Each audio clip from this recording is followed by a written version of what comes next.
to our Nashoba Tech Alumni Podcast. I'm Thomas Wiedekamp, and I'm here with Chase Mallon.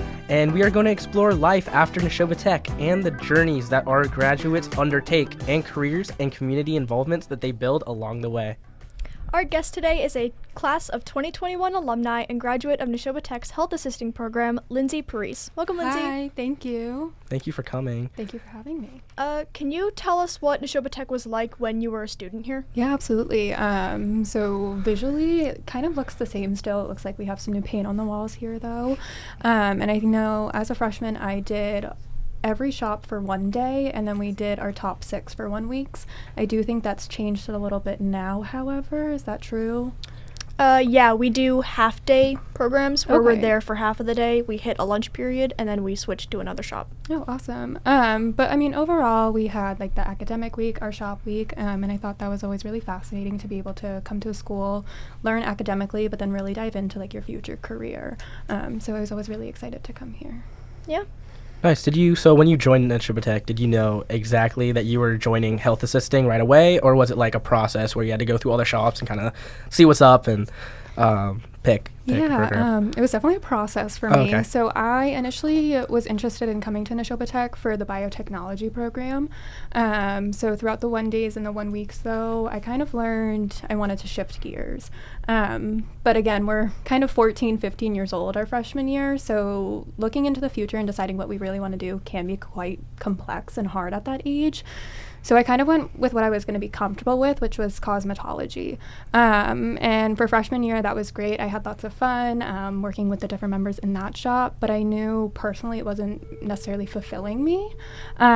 So my sophomore year, I decided to kind of seek other options, and I applied to change shops, and that's where I landed in health assisting. Tell me like a little bit about that switch or that transition from Cosmo to health assisting. What was kind of like the reason for it?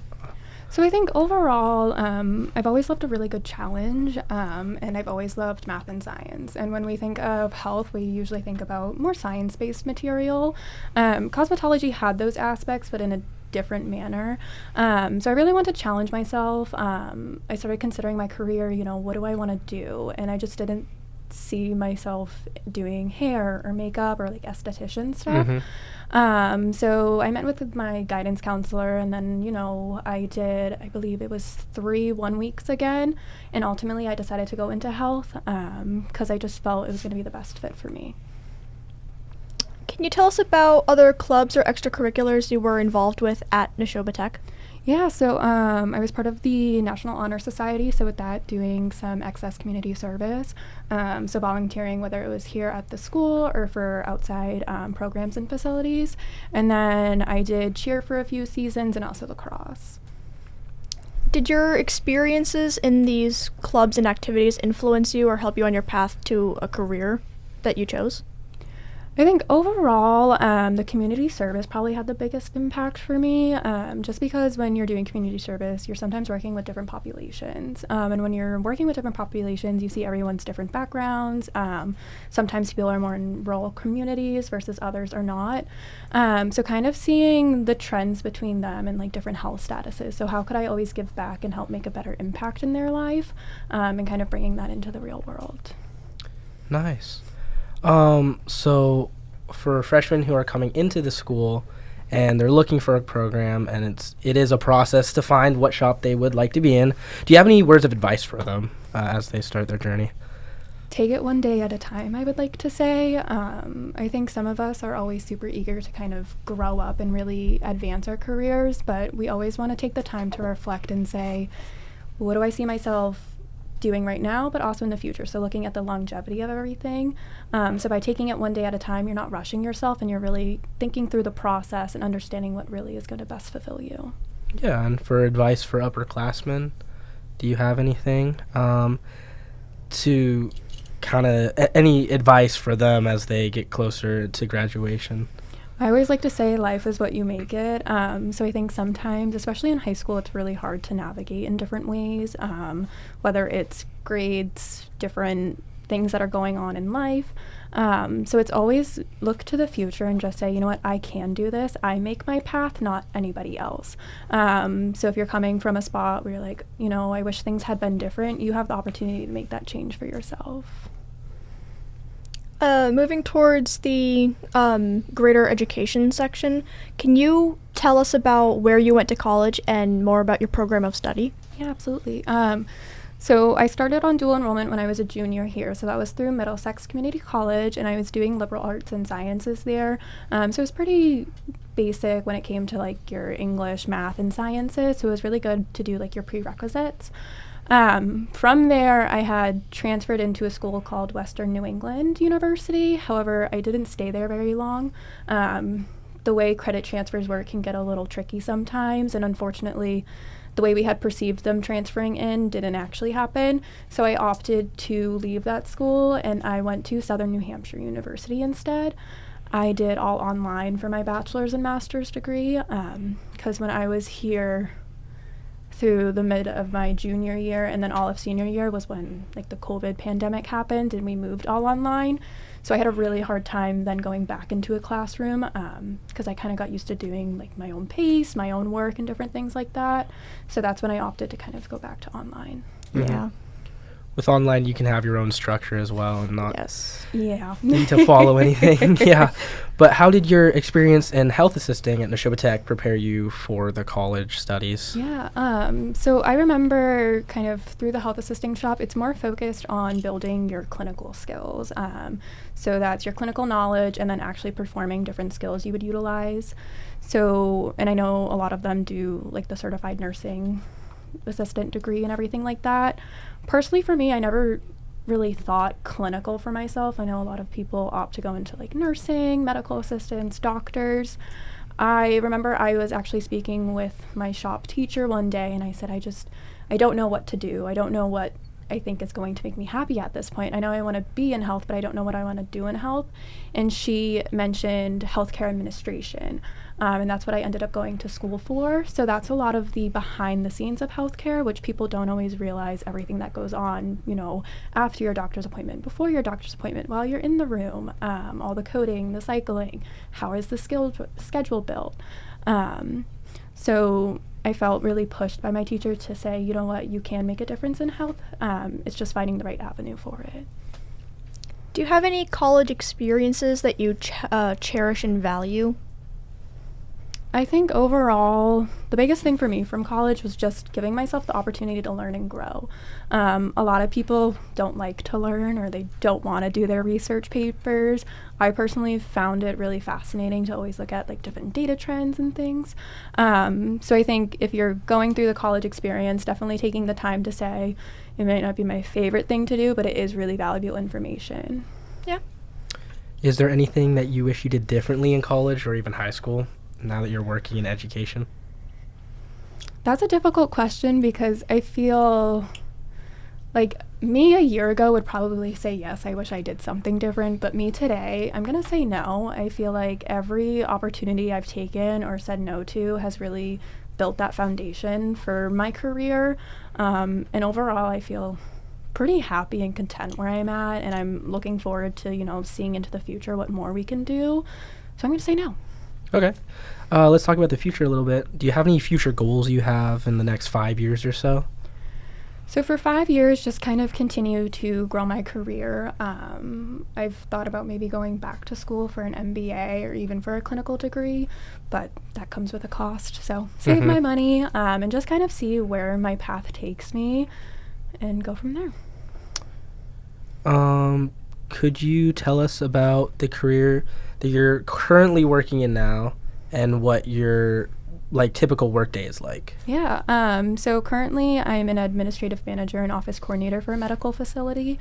So for the most part, I oversee your front desk patient services representatives and the patient flow throughout the building. We also have 3 satellite offices, so it's 4 offices in total. So I help with the staffing structure there as well.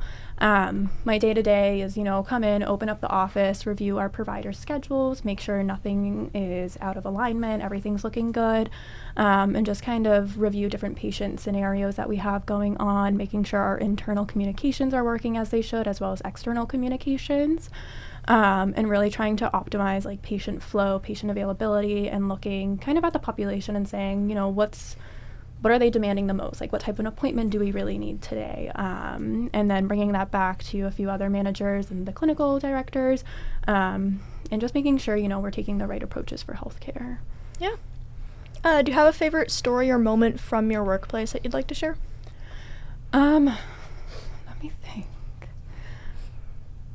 I think overall it actually happened yesterday. I'm about to go on vacation, and as a manager it can be kind of tough because sometimes as the manager you have to be the big mean bad guy. Other times, you know, you're always like, you know what, I'm doing what I can to make sure that you have success here. And all throughout life you're going to have different types of managers, so I always try to make sure like staff understand that I want what's best for them. So I'm leaving for vacation, and one of them's like, I just want to cling onto your leg. I don't want you to go because we just need you here. It's like, well, that feels really good because that means, you know, I'm making a positive impact versus a negative one on their lives. So that was probably my favorite moment there. It must feel so rewarding for that to happen to you. Yes. Do you have any experiences or stories from Skills USA that you would like to share with us today? Sure. So I did Skills USA as a sophomore when I was here, and I did it in medical math. That was a really big challenge for me because in the health assisting program, it wasn't like a direct topic we really focused on, but my teacher really wanted to challenge and push me, so I agreed to do it. So kind of seeing that in real time and kind of, again, competing with your peers, but I think after the testing, we all kind of went into the gymnasium, and it was like a huge party. Mm-hmm. So, you know, we all got to kind of meet and greet each other for lunch and then all hang out at the end. So I thought it was really cool to just see like all of the tech schools come together, and, you know, we're trying to compete against each other, but we're also trying to make friends with each other. Yeah. So it was really fascinating to just kind of see everyone in the same environment, really kind of thriving and doing what they love. Yeah, and meeting like-minded people who are also interested in your field is really cool. Yep. Yeah. So you went to states, correct? I did not. Oh, so you just did I districts. just went to the one. Okay. So how did you prepare for the district's testing? Probably not enough. I won't lie. I think I went a little too confident, and I easily got showed why I shouldn't have been so confident. Because when it comes to medical math, there's a lot that goes on behind the scenes. I mean, there was different calculations for like medical dosages. So you're looking at a patient's height, weight, age, and then you have all these different types of medications. So seeing the math in that, and overall just like, again, different doses, different reasons for needing things. So I think I studied for a day and called it quits. And how, like, during the test, how did you feel while you were doing it? Were you like, oh, Defeated. I should... Yeah. No, I've been there before, don't worry. Yeah. But, yeah. But after, it's a lot of fun, definitely, to just talk to everybody. I think it's worth it for the experience of getting to say you went and you did it and you tried. Because, again, a lot of kids don't get that experience or opportunity through, like, your regular district high schools. So I thought it was a good chance. Yeah. Nice. I could do the dual questions. Yeah, you got it. What was your experience on dual enrollment at Middlesex?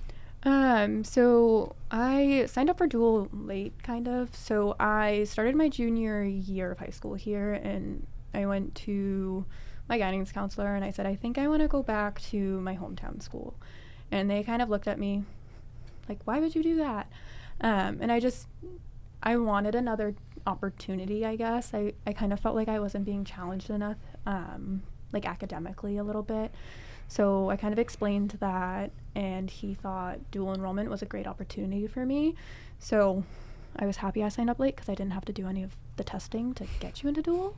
They just kind of placed me in. So I started on dual, and I did 2 night classes and then 3 online classes, which was really hard as a 16, 17-year-old because all of your friends are in school during the day, but you don't get to go to school until night, or you're doing it online. So it was a really tough adjustment at first because my schedule didn't align with anybody else's my age, and I was going to class with people in 30s, 40s, and above. But I kind of got used to it. It was nice because I got to do like working during the day. And then we did the winter break, and I came back, and it was 5 classes full-time for the spring in person. So that felt a little bit more normal. It was really nice because I didn't have school on Fridays. So I used to rub that into everybody's face. But then COVID had hit, so everything went online after spring break. So for half of the spring semester and then all of the next year for me, it was online all the time. So that structure can be really complex, especially when you're younger. You need a lot of motivation for online school, because if you're not keeping on top of your assignments and you're not structuring your day appropriately, you're gonna fall very far behind. And unfortunately, with the college coursework, it's not like a pass-fail type of testing or anything. It's strictly if you're not keeping your grade so high, you'll get removed from the program. So that was a little tricky. That must be really stressful. Yeah. Yeah. Do you have any advice for underclassmen who are thinking about applying for dual enrollment? Yeah, I honestly say go for it. It's really nice because for me, I got ahead by 2 years, and in the long run, I got to save a lot of money for school. So I think if it's something you're considering, you can try it, and if you don't like it, you can always, go off of it, and then you could revisit college at a later time. So I think overall, dual enrollment, it's a great program, but you really have to be motivated and want to push yourself to be able to succeed with it. Yeah. Sweet. Yeah. How was the transition from going to Nashoba Tech into going to Middlesex? How was that transition? Did you like it? Was it more workload for you, especially because it's college? So it's obviously going to have more more of a workload. But how was that like transition between those two schools? It was tricky. Again, I think the hardest part is I wasn't with anybody I knew at all. When we come to Nashoba Tech as freshmen, we have some like hometown friends, I think, and then you kind of like mix in with everybody else from different towns, and you're kind of all in it together at first. So everyone's trying to make friends. Everyone's trying to, meet different people. But when I was transitioning into Middlesex, I was just like this lone person. So that was hard. And then again, just seeing, everyone was here still having lunch together, doing sports together. Everyone was getting out of class at the same time. For me, though, I was getting out of class later, and my schedule kind of swapped. So that adjustment was pretty difficult. And you said you did cheer and girls lacrosse, right? Yes. So how was that with the workload of early college and having different times that you're getting out of school? Yeah, so I don't think I did any sports actually my junior year. I jumped on the cheer team for one competition in their winter season because I think somebody had an injury. So I had filled in. So it was just like 1 week, and it was during the winter break. So that wasn't stressful. But senior year is when I said, this is the last opportunity I have to do cheerleading. So I'm going to go for it. And luckily for me, where I was online with Middlesex at that time, it was pretty simple to structure my day and say, I have cheer practice at this time. I need to get X amount of assignments done before I go. But again, that gets a little complicated because you have to push yourself to do the work. But overall, I think if you want to do something, you're able to manage it. So it's just kind of taking it day by day and saying, you know what, I know I have this coming up, so let me not procrastinate and just get it done. But as we end our podcast, I would like to talk to you about the school's portrait of a graduate and the 5 R's. A Nashoba Tech student is ready, responsible, respectful, reliable, and resilient. Could you just outline one thing from the 5 R's: ready, responsible, respectful, reliable, and resilient that you exemplify in your everyday work life? I would say reliable. I always try to be, that 5 minutes early, never late person. Always there when somebody needs something, which can sometimes be very overwhelming because it feels like you're doing everything for everybody else. But you'll learn that reliability is a huge thing, especially as you're going into your career. So always acknowledging, am I doing the right thing? Am I supporting everybody and not necessarily just doing things to make myself feel good? Is it overall helping like the organization? And again, just always being a person that people can rely on, because to me, I find success in that. Yeah. Well, thank you for taking time to speak with us today. It was a pleasure to have you in the studio and having you share your experiences with us. Thank you for having me. Of course. And to our audience listening in, thank you so much for being a part of our 5th episode of the Viking Alumni Podcast. Please join us again as we talk to other Nashoba Tech graduates working in today's job market.